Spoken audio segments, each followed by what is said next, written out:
सबसे पहले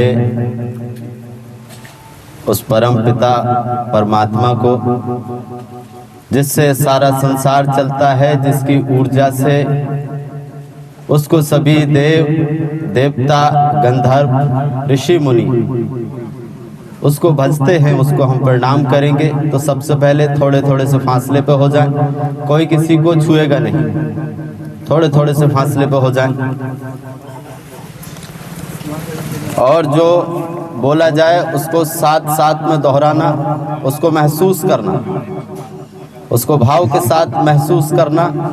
और मैं तुम्हें यकीन से कह सकता हूँ कि ये प्रार्थना सबसे उत्तम प्रार्थना है उसकी। दोनों हाथ जोड़ लीजिए, आहिस्ता से अपनी दोनों पलकें छोड़ दो, बिल्कुल आहिस्ता से। ओम ओम ओम। संपूर्ण ब्रह्मांड को साक्षी मानकर परम पिता परमात्मा भगवान शंकर के चरणों में कोटि कोटि नमन करते हैं। हमारे प्रणाम स्वीकार करें और साथ ही उनके स्वरूप भगवान भैरव के चरणों में दंडवत प्रणाम करते हैं। हमारे प्रणाम स्वीकार करें। पूर्ण ब्रह्म परमात्मा भगवान श्री कृष्ण के चरणों में साष्टांग प्रणाम करते हैं। हमारे प्रणाम स्वीकार करें। भैरव धाम सरकार की, भैरव धाम सरकार की। दोनों हाथ ऊपर उठा के बोलिए, भैरव धाम सरकार की जय श्री राम, जय श्री राम, जय श्री राम। जय।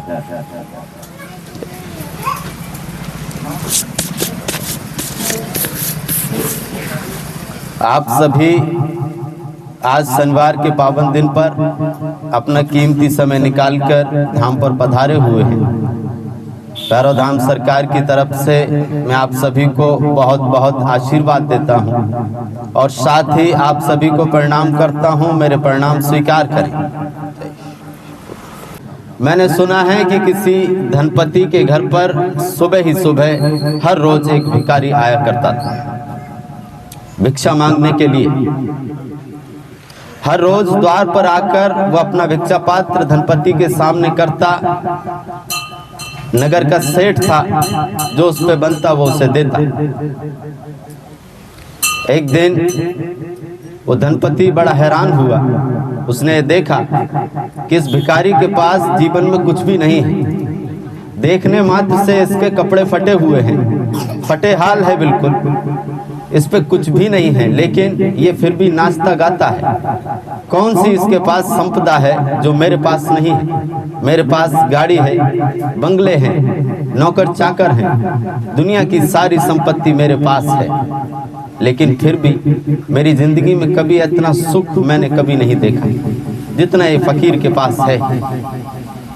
एक दिन वो फकीर आया दरवाजे पे भीख मांगने के लिए। चुपके से धनपति उसके पीछे चल पड़ा। उसने सोचा कि आज तो मैं पता करके ही रहूंगा, कहीं ये भिखारी मुझे धोखा तो नहीं दे रहा है, कहीं कहीं महलों में तो नहीं रहता है, नाटक कर रहा हो।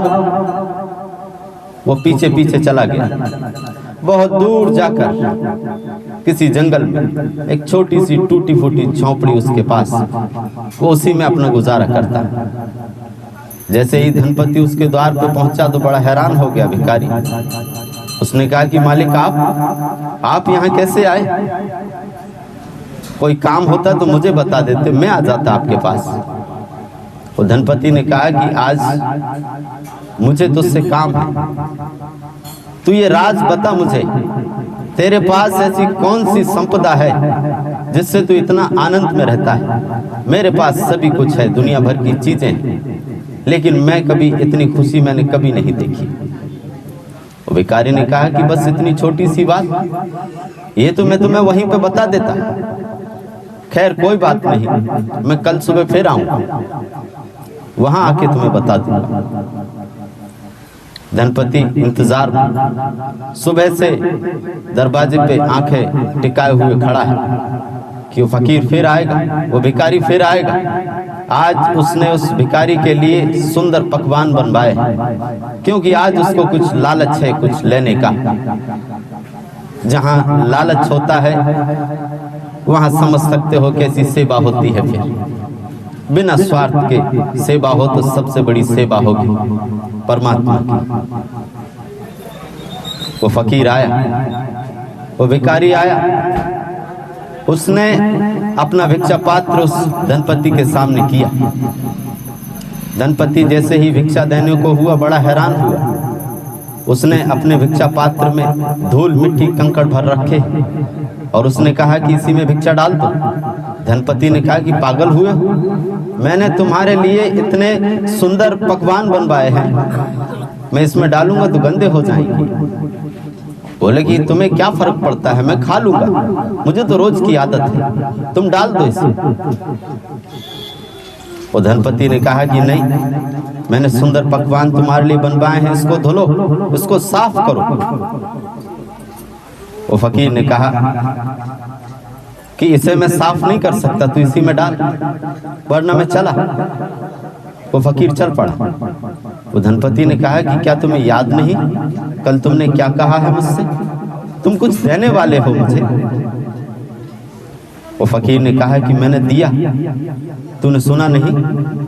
धनपति ने कहा कि तुमने अभी क्या बोला है, कुछ भी तो नहीं कहा है, कुछ भी नहीं दिया है। वो फकीर ने कहा जब मैंने तेरे सामने भिक्षा पात्र किया, उसमें जो धूल कंकड़ मिट्टी जो डली हुई है, तूने खाना नहीं दिया उसमें, तू अपने अहंकार से इतना भरा हुआ है। मैं जो 20 बेशकीमती चीजें तुझे दूंगा वो गंदी हो जाएंगी, मैं कैसे दूं? पहले तो इन सारी चीजों को खाली कर। ये अहंकार, ईर्ष्या, द्वेष, काम, भोग, इन सारी चीजों से तू भरा हुआ है, तेरा खाना गंदा हो जाएगा, इसलिए तूने खाना नहीं दिया। मैं तुझे जो कृपा दूंगा वो भी गंदी हो जाएगी। ये छोटी सी कहानी आप सभी ने इतने प्रेम से शांति से सुनी, इससे मैं बहुत खुश हूँ। आप सभी को प्रणाम करता हूँ। भैरव धाम सरकार की, भैरव धाम सरकार की, भैरव धाम सरकार की। सबसे बड़ी प्रार्थना परमात्मा भगवान शंकर की एक ही हो, मेडिटेशन। भगवान शंकर की सबसे बड़ी पूजा है ध्यान। अगर आप सभी ने उनकी मूर्तियां देखी, उनके चित्र देखे, पोस्टर देखे, तो आपने सिर्फ एक ही तस्वीर, उनकी एक ही छवि देखी होगी, और वो ये है कि गहरी समाधि की अवस्था में बैठे हुए। ये भगवान शंकर का स्वरूप है, और हम उन्हें परेशान करने के लिए जाते हैं। शांत होकर मंदिर आंख बंद करके बैठ जाना चाहिए। जैसी वो अवस्था में बैठे तो कहीं कनेक्शन जुड़ सकता है उनसे। ध्यान सर्वोत्तम उपाय है इस जीवन का। तो हम यहाँ 5 मिनट के लिए भगवान शंकर का ध्यान करेंगे, फिर आज का दिव्य दरबार शुरू होगा। तो सबसे पहले थोड़े थोड़े से फासले पर हो जाएं।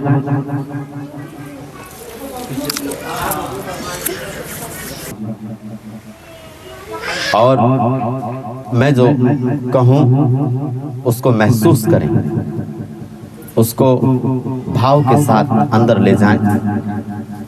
आज तुम यहाँ से इतनी बड़ी संपदा लेके जा रहे हो जो जीवन में कभी भी आपने सोचा भी नहीं होगा।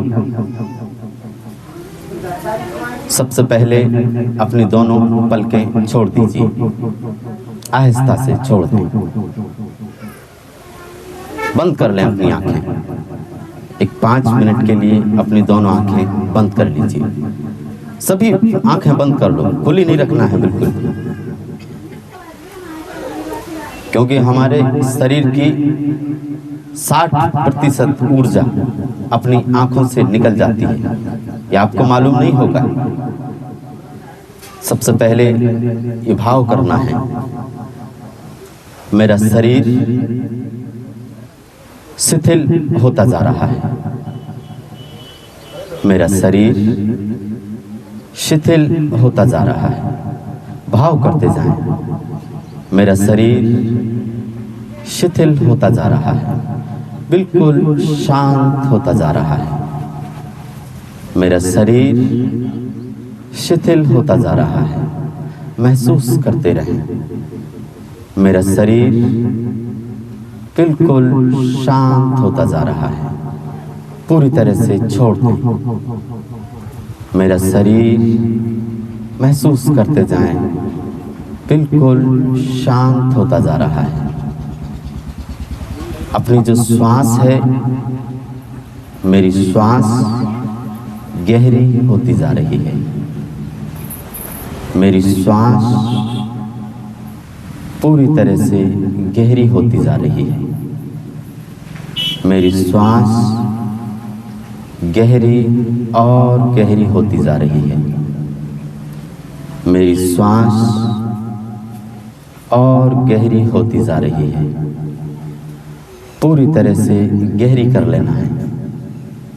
मेरी श्वास और गहरी होती जा रही है। और तुम 5 मिनट के बाद पाओगे तुम्हारा पूरा शरीर एकदम से, तुम्हारा मन पूरी तरह से बिल्कुल शांत हो गया है। मेरी श्वास शांत होती जा रही है। मेरी श्वास और गहरी होती जा रही है। मेरी श्वास गहरी होती जा रही है। महसूस करते रहें और गहरे ले जाएं और गहरे ले जाएं। मेरी श्वास और गहरी होती जा रही है। जितनी श्वास को गहरी कर लोगे, मन उतना ही शांत होता चला जाएगा। फिर उसके बाद मन की शक्तियों का प्रभाव शुरू हो। हम 24 घंटे विचारों की ऊहापोह में लगे रहते हैं। कभी भी शांत नहीं रहता हमारा मन। मेरी श्वास और गहरी होती जा रही है। महसूस करते चले। मेरी श्वास गहरी होती जा रही है। अब हम तीसरे चरण में प्रवेश करेंगे और वो सबसे शक्तिशाली है। महसूस करना है अपने भीतर अंतरतम जगत में। ओम को दोहराते रहें। ओम महसूस करते रहें। भीतर ही भीतर गुंजायमान होने दें। ओम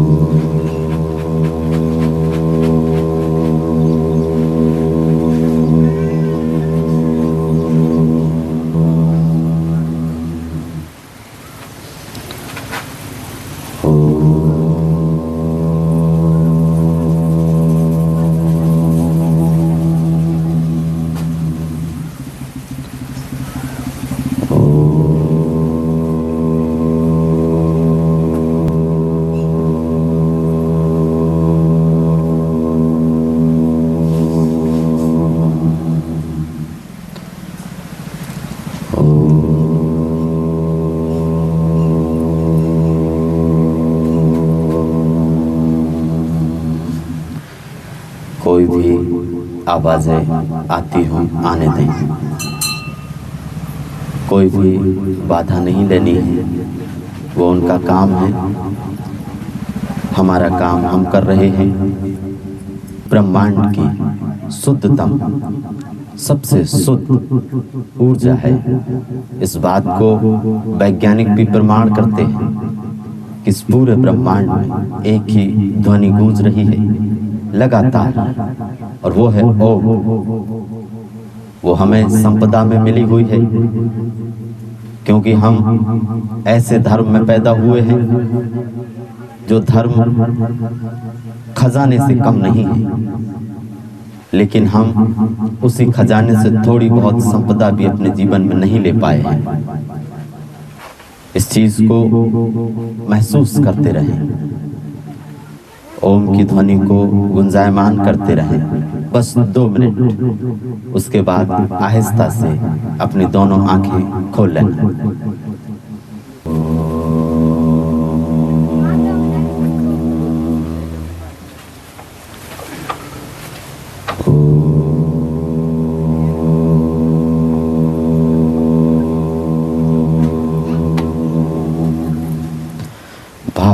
रहें, महसूस करते रहें।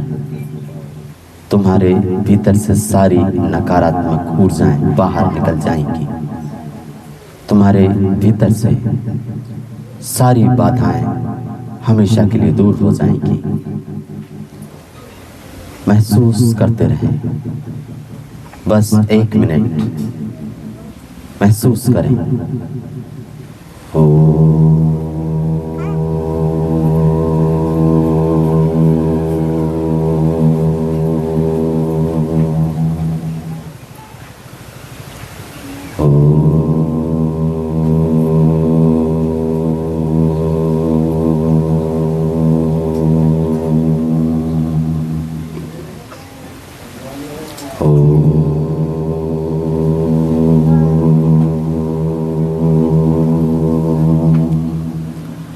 तीस सेकेंड और महसूस करें।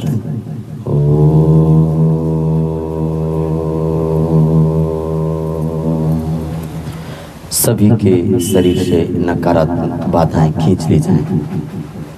हे परमपिता परमात्मा, हे सृष्टि के सृष्टा, है बनाने वाले परमात्मा, हे शिव, सभी के भीतर से सारे रोग, सारे दोष, सारी बुराइयां खींच ली जाएं। ओम ओम ओम। आहिस्ता से अपनी दोनों आंखें खोल लेना है। आंखों पे रगड़ना नहीं है, आहिस्ता से खोल लें। हल्के से हाथ रख सकते हैं, आंखों को रगड़ना नहीं है। बिल्कुल रिलैक्स हो जाएं, बिल्कुल शांत। जय